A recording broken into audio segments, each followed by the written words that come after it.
स्वागत है दोस्तों आप सबका एक बार फिर से बेसिक एक्सेल की सीरीज में। जी हाँ दोस्तों, बेसिक एक्सेल की सीरीज में अपलोड कर रहा हूँ जिसके बहुत सारे लेक्चर यानी 10 लेक्चर अपलोड कर दिए मैंने।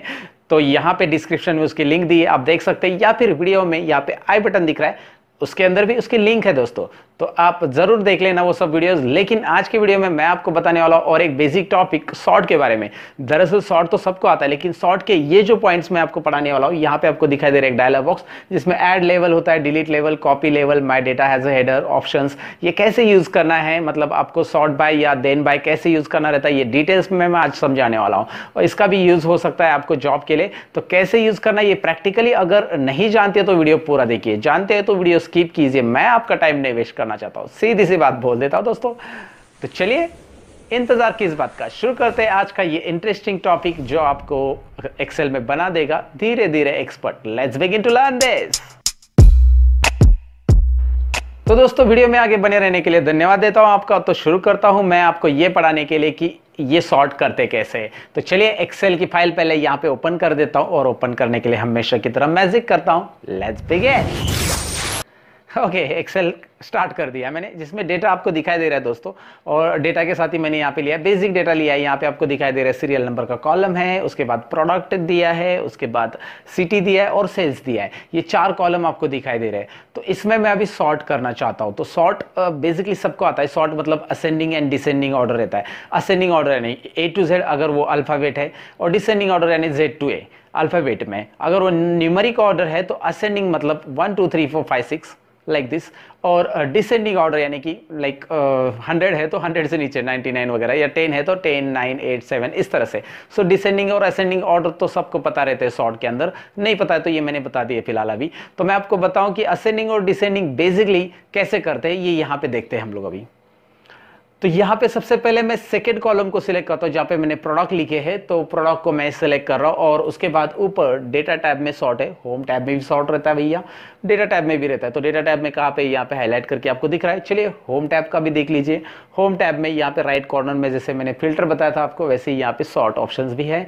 तो आप होम टैब से लीजिए, डेटा टैब से लीजिए, जैसे आपको लगता है वैसे लीजिए। यहाँ पे जैसे यहाँ पे आपको दिखाई दे रहा है, मैं डेटा टैब से सॉर्ट लेता हूँ पहले। लेकिन करना क्या है, जिस कॉलम को सॉर्ट करना है उसको सिलेक्ट करना है। तो मैंने कॉलम सिलेक्ट किया है, बस बी कॉलम क्या डेटा है जो है कंटेंट सिलेक्ट कर लिया है।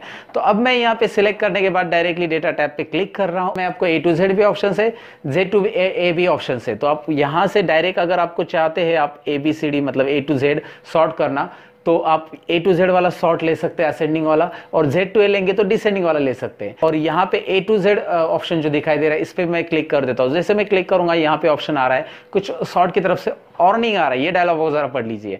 मतलब उन्होंने ये कहा है, इस वार्निंग में मैं आपको सिंपली बता देता हूँ। उन्होंने ये कहा है कि आपने जो डेटा सिलेक्ट किया, आपने जो कॉलम सिलेक्ट किया, उसके नेक्स्ट में डेटा है अवेलेबल। अगर आप इसी कॉलम को सॉर्ट करना चाहते हो तो आप कंटिन्यू कर सकते हैं। What you want to do, आप कंटिन्यू करोगे तो यही कॉलम ही सॉर्ट होगा, उसके आगे की वैल्यू सॉर्ट नहीं होगी। तो कीबोर्ड का जो सेल्स है किसी और को चला जाएगा, माउस का सेल्स किसी और को चला जाएगा, मतलब प्रोडक्ट के सेल्स बदल जाएंगे अगर आप डायरेक्टली उसी कॉलम को ही सॉर्ट करते हैं। तो मुझे ये कॉलम ही सॉर्ट नहीं करना है, उसके साथ की वैल्यूज भी सॉर्ट होनी चाहिए। मतलब कीबोर्ड के साथ आगे लिखा हुआ सिटी और सेल्स, ये उसके साथ ही ऊपर नीचे होना चाहिए। तो उसके लिए हमें करना होगा दोस्तों, यहाँ पे डायलॉग बॉक्स आ रहा है, इसके अंदर कंटिन्यू की जगह हमें expand selection, already expand selection ही चेक हो जाता है, तो एक्सपांड सिलेक्शन ही रखेंगे ताकि ये सिलेक्शन ऑटोमेटिकली बढ़ जाएगा और उसके साथ ही पूरा सॉर्ट हो जाएगा। तो मैं आपको दिखा देता हूँ। मतलब ऑर्डर तो हमारा प्रोडक्ट का ही रहेगा, लेकिन उसके साथ प्रोडक्ट अगर चेंज होंगे तो उसका जो सिटी है और जो रिस्पेक्टिव सेल्स है, सिटी और सेल्स रिस्पेक्टिवली उसके साथ ऊपर आ जाएंगे। जिधर ऊपर है या ऊपर, तो नीचे है तो नीचे। तो चलिए यहाँ पे मैं आपको दिखा देता हूँ। यहाँ पे क्लिक कर देना है, expand the selection already click है, और ओके बटन पे क्लिक कर दो। अब आपको दिखाई दे रहा है यहाँ पे सॉर्ट हो गया है। तो यहाँ पे मैंने असेंडिंग सॉर्ट किया दोस्तों। तो यहाँ पे कार्ड रीडर सी अल्फाबेट पहले आता है आपको, तो कार्ड रीडर यहाँ पे ऊपर आ रहा है, और रैम यहाँ पे नीचे जा रहा है, क्योंकि अल्फाबेट में देखेंगे तो लास्ट में आर आ रहा है, मेरी लिस्ट में से तो आर ही लास्ट में है, तो रैम यहाँ पे नीचे जा रहा है। तो यहाँ पे आपको ये सॉर्ट हो गया दिख रहा है, और उसके अकॉर्डिंग जो सिटी थी वैसी ही आ रही, मतलब रिस्पेक्टिव सिटी पहले जो थी वही ऊपर वहाँ पे शिफ्ट हो चुकी है। तो ये सॉर्ट सिंपली आप कर सकते हैं। आप इसे डिसेंडिंग कर लीजिए। डिसेंडिंग करने के बाद होता क्या है, मैं बी कॉलम को दोबारा सिलेक्ट करता हूँ। यहाँ पे डेटा में ये जो Z to A इस पर क्लिक कर देता हूँ। फिर ये डायलॉग बॉक्स आ रहा है, वो पूछ रहा है कि आपने बस बी कॉलम को ही सिलेक्ट किया, पूरा डेटा सिलेक्ट नहीं किया है। तो आप आपको क्या करना है, पूरा डेटा सिलेक्ट करना है, यस एक्सपांड करना है मुझे, तो एक्सपांड पे क्लिक रखिए और यहाँ पे फिर से आप सॉर्ट पे क्लिक ओके बटन पे क्लिक कीजिए और जैसे आप ओके करेंगे तो यहाँ पे आप देखेंगे रैम ऊपर चला गया है और रैम जो सिटी में था या उसका सेल्स जो है वो रिस्पेक्टिव चेंज हो गया है और ऑटोमेटिकली कार्ड रीडर यहाँ पे नीचे आ गया है। तो ये A to Z और Z to A आपको समझ में होगा। बेसिक सॉर्ट कैसे करते हैं ये जनरली सबको पता रहता है और यहाँ पे मैंने एक्सप्लेन तो कर दिया है, लेकिन मैं अभी आगे बताऊं कि सॉर्ट के बाजू में मतलब ये A to Z और Z to A के बाजू में जो सॉर्ट ऑप्शन है उसको कैसे यूज करेंगे। तो चलिए सबसे पहले कोई भी एक सिलेक्ट रखिए, जैसे मैंने ये बी कॉलम फिर से सिलेक्ट रख दिया है, मैं आपको दिखाना चाहूंगा ये कैसे यूज करते हैं। तो यहाँ पे सबसे पहले मैं ऊपर क्लिक कर रहा हूँ सॉर्ट पे, जैसे मैं सॉर्ट पे क्लिक कर रहा हूँ यहाँ पे ये डायलॉग बॉक्स आ रहा है दोस्तों। इस डायलॉग बॉक्स में फिर से आपको पूछा गया है कि आपने बी कॉलम में सिलेक्ट किया है, what you want to do, expand the selection और continue with the current selection. So of course हम लोग एक्सपांड ही सिलेक्शन करेंगे दोस्तों। तो चलिए मैं एक्सपांड द सिलेक्शन पे क्लिक कर रहा हूं और यहाँ पे आपको दिखाई दे रहा है दूसरा डायलॉग बॉक्स आ रहा है। अभी इस डायलॉग बॉक्स में आप देख सकते हैं हमें सॉर्ट के लिए लेवल आ चुके हैं, ऐड लेवल आ रहा है, डिलीट लेवल आ रहा है, कॉपी लेवल आ रहा है, बहुत सारा ऑप्शन। तो सबसे पहले तो मैं आपको बताऊंगा कि राइट कॉर्नर में आपको इस डायलॉग बॉक्स में दिखाई दे रहा है माई डेटा हैज हेडर, तो उसको चेक रखना बहुत जरूरी, क्योंकि मेरे डेटा को जो हेडर है वो अवेलेबल है। जैसे आपको येलो कलर में वहाँ पे हेडर दिख रहा है तो वो हेडर है तो हेडर ही रहने देना। अगर मैं उसे अनचेक करूंगा तो मेरा हेडर निकल जाएगा और वो भी शॉर्ट में आ जाएगा। मतलब जैसे वहां पे लिखा है प्रोडक्ट वगैरह तो प्रोडक्ट भी अल्फाबेट में आता है पी, तो ऑटोमेटिकली वो भी शॉर्ट हो जाएगा। तो मुझे नहीं करना है, हेडर सेपरेट रखना है, तो इसलिए माई डेटा हैज हेडर पे आप चेक रखिए, ये चेक रखना जरूरी है यहाँ पे दोस्तों। तो चलिए ये ऑप्शन तो मैंने बता दिया। तो इस डायलॉग बॉक्स में सबसे पहले मैं आपको दिखाऊंगा, यहाँ पे आ रहा है कॉलम, आप देख सकते हैं कॉलम आ रहा है, सॉर्ट ऑन आ रहा है, सॉर्ट कैसे करना है आपको, और ऑर्डर आ रहा है दोस्तों। तो ये तीन चीजें आ रही है। तो मैं आपको बताऊं कि सॉर्ट बाय जो है उसमें आपको पहले से तो प्रोडक्ट कॉलम आ रहा है क्योंकि मैंने वो सिलेक्ट कर लिया था। तो आप वहां पे क्लिक करेंगे तो मेरी पूरे कॉलम की लिस्ट आ रही है, आप कोई भी कॉलम यहाँ पे सॉर्ट के लिए ले सकते हैं। फिलहाल मैं प्रोडक्ट ही रख रहा हूँ। तो यहाँ पे उसके आगे आपको सॉर्ट ऑन दिख रहा है और सॉर्ट ऑन के जो बॉक्स है उसके अंदर ऑलरेडी वैल्यूज करके आ रहा है। वैल्यूज की जगह आप सेल कलर, फॉन्ट कलर वगैरह ले सकते हैं, लेकिन मुझे तो वैल्यूज ही चाहिए तो वैल्यूज ही ले लेता हूँ, क्योंकि मैंने फॉन्ट के कलर कुछ दिया नहीं है और सेल का कलर भी नहीं दिया है। तो मैं वैल्यूज के अकॉर्डिंग ही सॉर्ट करना चाहता हूँ दोस्तों। तो मैंने वैल्यूज रखा है और आगे आपको दिखाई देगा सॉर्ट A to Z या Z to A। तो मैं A to Z इसे कर देता हूं। तो आपको दिखाई दे रहा है प्रोडक्ट जो है A to Z यहाँ पे सॉर्ट हो जाएंगे। तो अगर मैं इसे सॉर्ट कर दूंगा तो सॉर्ट हो जाएंगे। आपको दिखाई दे रहा है A to Z यहाँ पे प्रोडक्ट सॉर्ट हो चुके हैं। जैसे पहले मैंने Z to A दिखाया था, अभी A to Z यहाँ पे दोबारा इसके अंदर से मैंने सॉर्ट कर दिया ओके करने के बाद। अब मैं आपको दिखाऊं कि इसके लेवल का क्या यूज होता है। तो फिर से मैं क्या करता हूँ, एक काम कीजिए, पूरा डेटा सिलेक्ट कीजिए।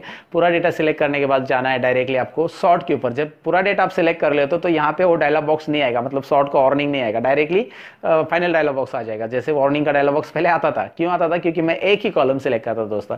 तो यहाँ पे ये जो डायलॉग बॉक्स है इसमें आपको करना क्या है, अभी मैं आपको बताऊँ कि सबसे पहले आपको जो सॉर्ट बाय दिया है, तो यहाँ पे सॉर्ट बाय में सबसे पहले मैं क्या करूंगा दोस्तों, सॉर्ट बाय के अंदर मैं यहाँ पे ले रहा हूँ, यहाँ पे सिटी कॉलम ले रहा हूँ, मतलब सिटी कॉलम के अकॉर्डिंग मुझे सॉर्ट करना है। तो यहाँ पे सिटी कॉलम लेने के बाद मैं इसे वैल्यूज में A to Z ही रख देता हूँ। A to Z मुझे इसे सॉर्ट करना है सिटी को, लेकिन मैं ऐड लेवल पे क्लिक कर रहा हूँ। ऐड लेवल पे क्लिक करने के बाद सॉर्ट बाय के नीचे आ रहा है देन बाय, जी हाँ देन बाय। देन बाय में यहाँ पे मैं ले रहा हूँ सेल्स कॉलम को सॉर्ट करना चाहता हूं दोस्तों, और सेल्स में भी वैल्यूज रखूंगा और उसके बाद मैं इसे डिसेंडिंग करना चाहता हूं, यानी Z to A। तो Z to A तो नहीं आएगा यहाँ पे, Z to A क्यों नहीं आएगा, क्योंकि यहाँ पे नंबर है तो लार्जेस्ट टू स्मॉलेस्ट आएगा दोस्तों। नंबर है तो largest to smallest, smallest to largest ऐसे कहा जाएगा, क्योंकि वहां पे टेक्स्ट है तो A to Z Z to A, लेकिन नंबर है तो smallest to largest, largest to smallest. तो फिलहाल मुझे लार्जेस्ट टू स्मॉलेस्ट चाहिए। तो मैं क्या चाहता हूं कि जो सिटीज है उनका मैं ग्रुप बनाऊं और मैं लार्जेस्ट टू स्मॉलेस्ट सिटी के अंदर सॉर्ट करना चाहता हूं। मतलब पहले वो क्या करेगा, सिटी को सॉर्ट करेगा। सिटी जो है एक के नीचे एक आ जाएगी, क्योंकि मेरे पास मल्टीपल सिटीज है और वो रिपीट आ चुकी है। जैसे दिल्ली, मुंबई और पुणे, ये तीन ही सिटी मैंने रखी और 3 सिटी रिपीट आ चुकी है। तो ये तीनों सिटी के ऑर्डर में लगाएगा, पहले दिल्ली एक के नीचे एक आ जाएगा और उसके बाद उसको डिसेंडिंग ऑर्डर में उसके सेल्स दिखाएगा। तो कैसे मैं आपको बता देता हूं। यहाँ पे जैसे आप ओके बटन पे क्लिक करेंगे दोस्तों तो आपको रिजल्ट दिखाई दे रहा है। सबसे पहले दिल्ली की लिस्ट आ रही, फिर मुंबई, फिर पुणे आ रहा है। तो दिल्ली में आप देखेंगे डिसेंडिंग ऑर्डर आ रहा है, दिल्ली में सेल्स देखेंगे डिसेंडिंग ऑर्डर में आ रहा है। अगर मैं उसको देन बाय नहीं यूज करता तो दिल्ली का वो कोई भी ऑर्डर में आ जाता, मतलब सेल्स डिसेंडिंग ऑर्डर में नहीं आता। मुंबई का भी सेल्स देखिए डिसेंडिंग ऑर्डर में आ रहा है, पुणे का भी सेल्स देखिए डिसेंडिंग ऑर्डर में आ रहा है। तो दोस्तों ये है देन बाय का यूज। देन बाय कैसे करना है वो आपको समझ में आएगा, उम्मीद करता हूं। अगर ये देन बाय की लेवल मुझे नहीं चाहिए तो मैं इसे डिलीट भी कर सकता हूँ। डिलीट लेवल ऊपर ऑप्शन दिखाई दे रहा है और मैं ऊपर जो पहला लेवल अप्लाई कर चुका हूं, जैसे ऊपर का पहला लेवल है सिटी का, उसे दोबारा कॉपी कर दो तो कॉपी लेवल पे क्लिक करके मैं इसे कॉपी कर सकता हूं। तो दोस्तों ये होता है इसका यूज। मतलब देन बाय अगर आपको क्या करना है, पहला कॉलम सॉर्ट करने के बाद उसके अंदर की वैल्यूज उसके अकॉर्डिंग दूसरा कॉलम भी सॉर्ट होना चाहिए, जैसे मैंने आपको बताया। लेकिन ये तभी यूज करो जब जैसे कि मल्टीपल वैल्यूज रहती है, जैसे मैंने आपको बताया कि सिटी के अंदर मल्टीपल वैल्यूज आ रही है, लेकिन ये प्रोडक्ट और सेल्स के ऊपर नहीं है अप्लाई कर सकते आप एक साथ। ये देन बाय यहाँ पे नहीं होगा, क्योंकि प्रोडक्ट को आप देखेंगे तो यूनिक है सब, वहाँ पे डबल तो कोई आया नहीं है। लेकिन डबल कहाँ पे आया आप देख सकते हैं, वहाँ पे कहाँ पे आया डबल, जी हाँ सिटी के अंदर, तो वहाँ पे आपको रिजल्ट भी वैसे दिखाई दे रहा है। तो ये देन बाय इस तरह से यूज किया जाता है दोस्तों। तो मुझे जो एक्सप्लेन करना है, उम्मीद करता हूँ ये समझा होगा आपको। अब मुझे आपको बताना है ऑप्शंस के बारे में जो सॉर्ट के अंदर है। मैं दोबारा जाके दिखा देता हूँ आपको। पूरा टेबल सिलेक्ट कीजिए, यहाँ पे फिर सॉर्ट पे क्लिक कीजिए, यहाँ पे डायलॉग बॉक्स आ चुका है और इसमें ऑप्शंस आ रहा है। ऑप्शंस में आपको आ रहा है केस सेंसिटिव ऑप्शंस, जो मैं यहाँ पे अगर चेक करूंगा केस सेंसिटिव ऑप्शंस तो होता क्या मैं आपको दिखाऊंगा। लेकिन मैं अभी चेक करूंगा तो यहाँ पे रिजल्ट कुछ नहीं आएगा, क्योंकि मैंने ऐसा कोई केस सेंसिटिव नहीं लिया है। तो मैं करता क्या हूं दिखाता हूं आपको। इससे पहले मैं कैंसिल कर देता हूं दोस्तों। अब मैं यहां पे कार्ड रीडर एक टॉप में लिख देता हूं कार्ड रीडर कैपिटल में, और एक बॉटम में लिख देता हूं कार्ड रीडर कैपिटल में, और बीच में आप एक बार देख सकते हैं कार्ड रीडर स्मॉल में है। तो टॉप में आपको दिख रहा है कार्ड रीडर का जो स्पेलिंग है वो कैपिटल में लिखा है पूरा, बॉटम में भी कैपिटल में लिखा है। अगर मैं इसे सॉर्ट करता हूं, अगर मैं पूरा फिर से पूरा स्टेप करता हूं, सिलेक्ट किया, सॉर्ट में गए और इधर केस सेंसिटिव ऑप्शन अगर ऑन रखता हूं तो आपको दिखाई दे रहा है स्मॉल वाला कार्ड रीडर ऊपर आ रहा है और उसके बाद कैपिटल वाली कार्ड रीडर नीचे आ रहा है। जो कि कैपिटल वाला कार्ड रीडर जो था वो ऊपर एक नंबर पे था और एक बॉटम पे था, लेकिन वो ऑर्डर में आ चुके हैं क्योंकि मैंने केस सेंसिटिव लगाया दोस्तों। अगर मैं इसे केस सेंसिटिव नहीं लगाता तो क्या होता, तो कैपिटल वाला कार्ड रीडर आता, फिर स्मॉल वाला आता, फिर कैपिटल वाला आता, तो इस तरह से आ जाता। लेकिन यहाँ पे क्या हो रहा है, कैपिटल और स्मॉल भी ऑर्डर में लग रहे हैं। इसे केस सेंसिटिव सॉर्टिंग बोल सकते हैं दोस्तों। तो ये ऑप्शंस कहाँ पे कैसे यूज करना है समझ में आएगा, उम्मीद करता हूँ। और एक आखिरी ऑप्शन सॉर्ट के अंदर अभी बता रहा हूँ, ज्यादा टाइम नहीं वेस्ट करूंगा आपका, आप काफी कुछ सीख गए होंगे इससे। लेकिन यहाँ पे एक छोटा सा ऑप्शन बाकी है, जैसे ये वैल्यूज में यहाँ पे राइट कॉलम में मैं ब्लैंक में कुछ यहाँ पे लिख देता हूँ। जैसे मैंने लिखा CBD और ऐसे कॉलम में लिखा है मैंने, और इसे मैं हॉरिजॉन्टल डेटा में ऐसे सिलेक्ट कर रहा हूँ। मतलब अभी ये दिखाई दे रहा है आपको, एक ही रो में डेटा है और मैं इसे सॉर्ट करना चाहता हूँ। तो हॉरिजॉन्टल वैल्यू सॉर्ट करने के लिए करना क्या है, आपको जाना है डेटा में, वहां पे सॉर्ट में, फिर से आप देखेंगे ऑप्शंस में जाना है। ऑप्शंस के अंदर आपको दिखाई दे रहा है सॉर्ट का कैसे चाहिए आपको, वर्टिकल या हॉरिजॉन्टल। तो हॉरिजॉन्टल लेंगे तो क्या होने वाला है समझ गए होंगे आप। रिजल्ट दिखा देता हूं मैं आपको ओके करके यहाँ पे। तो डेटा इस तरह से हॉरिजॉन्टल वाला डेटा भी सॉर्ट कर सकते हैं, वर्टिकल वाला भी सॉर्ट कर सकते हैं। लेवल के अंदर ऐड लेवल क्या होता है, देन बाय क्या होता है, इस तरह से आपको ये कंसेप्ट समझ में आएगा। उम्मीद करता हूँ मैंने एक्सप्लेन करने की कोशिश की है, और मेरी कोशिश अगर आपको अच्छी लगी हो तो आप करेंगे लाइक बटन पे क्लिक दोस्तों। जल्दी से लाइक बटन पे क्लिक करो, अपने दोस्तों के साथ शेयर करो। अगर आप नए हो, मेहमान हो मेरे चैनल पे, तो जल्दी से सब्सक्राइब कीजिए। सब्सक्राइब के बाजू में जो बेल आइकॉन है उस पर भी क्लिक कीजिए, ताकि मेरे वीडियो की नोटिफिकेशन आपको रेगुलर मिलते रहे दोस्तों। मिलता हूं नेक्स्ट बेसिक लेक्चर के अंदर, क्योंकि बेसिक की सीरीज चालू है। तो चलिए लेता हूं आपसे अलविदा अभी दोस्तों। सीखते रहो, सिखाते रहो। Bye bye.